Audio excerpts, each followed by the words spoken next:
মায়ের উপর রাগ করে কলটা কেটে দিয়েছিলাম। মা আবার কল দিয়ে বলল, বাবা কলটা ভুলে কেটে গেছিল। আর শখের নারী, একদিন মজা করে তোমার কলটা কেটে দিয়েছিলাম, তারপর আর কোনো কল আসেনি। তবে নারী, তুমিও মনে রেখো, তুমি মায়ের রূপেই শ্রেষ্ঠ, বাকি সব রূপেই তুমি নিকৃষ্ট। যদি এমনটা কখনো সম্ভব হতো, কারো হায়াত কারো নামে লিখে দেয়া যেত, তাহলে আমি আমার প্রতিটা নিঃশ্বাস আমার বাবার নামে লিখে দিতাম।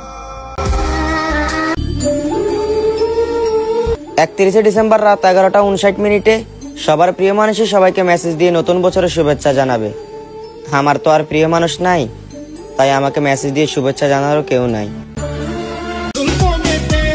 আমার মনটা অনেক অসুস্থ, ডাক্তারে বলছে আই লাভ ইউ না কইলে আমি বাঁচুম না, তো জলদি জলদি আমার আই লাভ ইউ কইয়া বাঁচাও।